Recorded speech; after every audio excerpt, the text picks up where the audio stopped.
Então, conceituando um pouquinho uma API hash, e a API hash vocês vão encontrar ela sendo sempre muito comparada com a API SOAP, tá? Elas têm basicamente a mesma funcionalidade, elas funcionam basicamente para a mesma coisa, que é comunicar dois pontos, que é como eu estava falando antes. Elas têm algumas diferenças. A API hash, ela, na verdade, ela acaba sendo ela não chega a ser um protocolo, mas ela é um compilado de metodologias que seguem um princípio, que é o que a gente chama do princípio RESTful, ah, e ela usa os métodos do HTTP para fazer as chamadas. Então, ela possibilita o uso dessa API, ela possibilita as execuções dentro da outra aplicação. Então, você pode criar registros, você pode fazer a leitura, você pode atualizar, você pode excluir, que é o nosso CRUD básico, para quem é dev. O CRUD é um dos primeiros conceitos que a gente aprende, né, quando a gente está falando de programação. Então, ele te possibilita acessar essa aplicação através dos protocolos de chamada HTTP.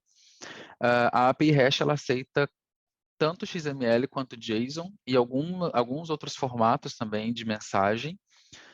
Então, quando a gente fala de chamada de API, a gente precisa passar uma mensagem, certo? Então, o primeiro ponto está passando uma mensagem para o segundo ponto, e essa mensagem ela pode ter vários formatos. Na API REST, ela aceita XML, ela aceita JSON e ela aceita alguns outros formatos. E isso é importante falar porque quando a gente chegar lá na API SOAP, vocês vão ver que ela tem uma restrição. A API REST, ela geralmente é preferida pela galera que desenvolve quando a gente está falando, sei lá, de coisas mais leves, porque ela é mais flexível, ela é mais simples de desenvolver, ela é mais fácil de ler. Então, acaba que ela acaba sendo um pouco mais preferível e ela é mais moderna também, né, do que a SOAP. A SOAP já existe há mais tempo que o REST, então a galera acaba seguindo um pouquinho mais pela API REST. Ela tem uma comunicação síncrona, tá? Então a chamada ela vai e o ponto A fica ali esperando o retorno dessa chamada. E esse é um exemplo de mensagem que a API REST trabalha. Aqui nesse exemplo é uma linguagem, ela está escrita em JSON, e a gente identifica o JSON por esse modelo de escrita com os colchetes. Então, tem os colchetes ali, e a gente vê que ele tem um atributo e um valor. Um atributo e um valor, todos eles separados por vírgula. Então, a gente tem ali o description, o mode, o name e o type, são atributos, e o valor daquele atributo vem em seguida. Então, a gente tem ali o quarter, required, KTR e string como type, e essa é a sintaxe da linguagem JSON, para quem nunca viu, não tem familiaridade. Então, é bem típico, sempre que a gente bate o olho, a gente já sabe que isso aí é um JSON, principalmente se a gente está falando dentro desse contexto de comunicação, de API hash, etc. Podemos ir para o próximo. Aqui é um exemplo um pouquinho mais técnico, digamos assim, do nosso exemplo da cafeteria. Aqui do lado esquerdo a gente tem um web client, que é a nossa cliente da cafeteria.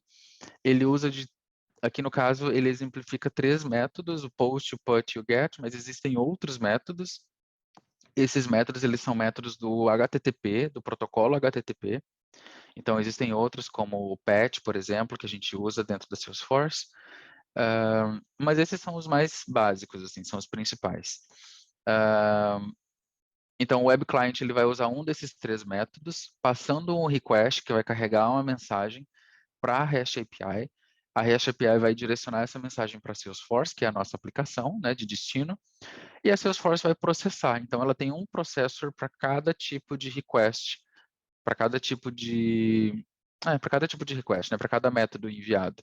Um post, o get, o put, o patch, e por aí vai.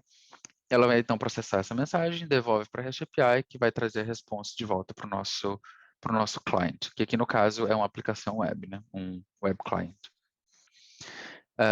Beleza, então a API SOAP ela tem a mesma função, então ela vai carregar também uma mensagem, ela é utilizada também para criar, para atualizar, para excluir registros na determinada aplicação de destino. Então, elas têm basicamente a mesma funcionalidade. O que vai mudar é um pouco a tecnologia, digamos, que elas usam. O SOAP é um pouquinho mais pesado, mas ao mesmo tempo ele possibilita você enriquecer essa chamada com um pouco mais de segurança, com alguns protocolos de segurança, etc. Então, elas têm umas pequenas diferenças ali. Para mim, a principal diferença do SOAP e o REST é que o SOAP ele aceita unicamente a mensagem no formato XML. E aí, Thiago, se tu quiser passar já para o próximo slide, a gente tem um exemplo de uma mensagem em XML. Então, para quem não é dev, principalmente, é uma mensagem um pouco mais assustadora do que aquela que a gente tinha visto antes, né? Ela é menos clara, então ela tem uma leitura um pouco mais difícil, assim. É mais difícil quando você pega uma mensagem de SOAP para ler, é um pouco mais difícil de entender a maneira como ela é construída, a sintaxe é um pouco diferente. ah, Então, acaba que. E ela é um pouco mais pesada também, então, porque ela traz outras configurações ali dentro.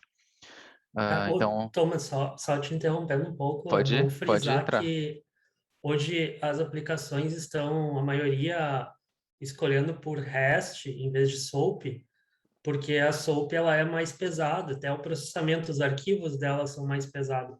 Então, se acaba tendo um tempo um pouco maior de processamento. Por isso que hoje em dia está tão na moda a gente trabalhar com REST.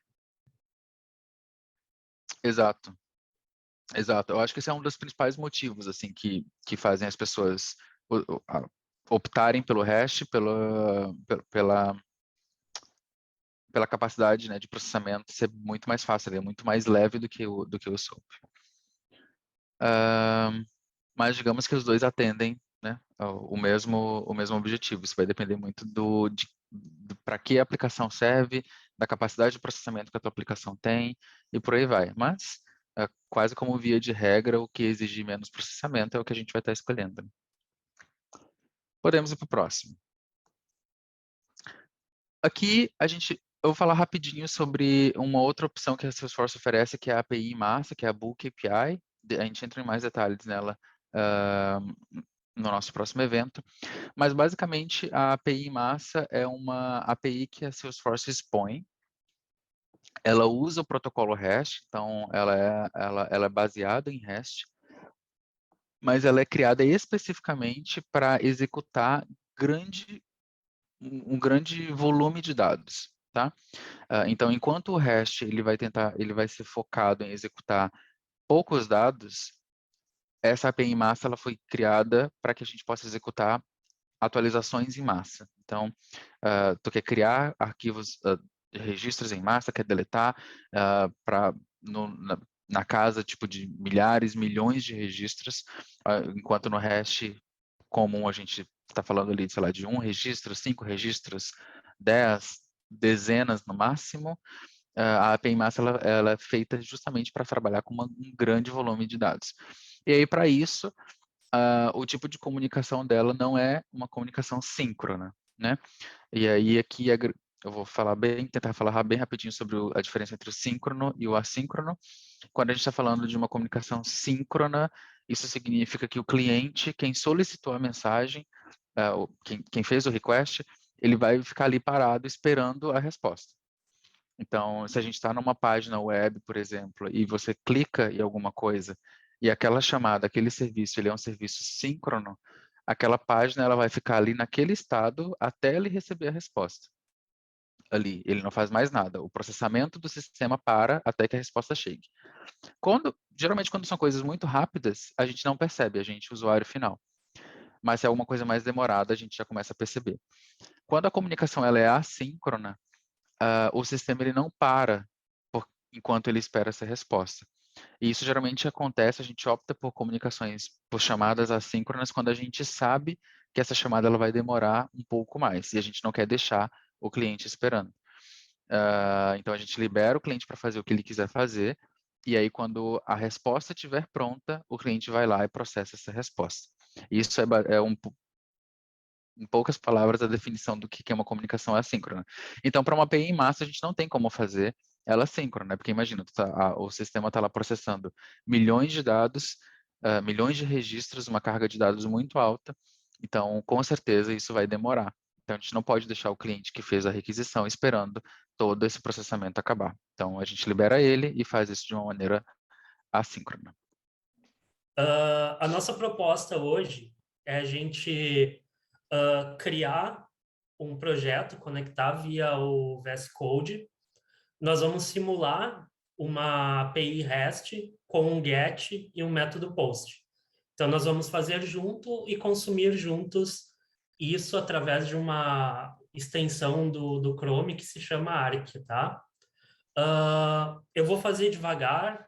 Se vocês tiverem dúvidas, como é um processo interativo, é para aprender, vocês podem perguntar.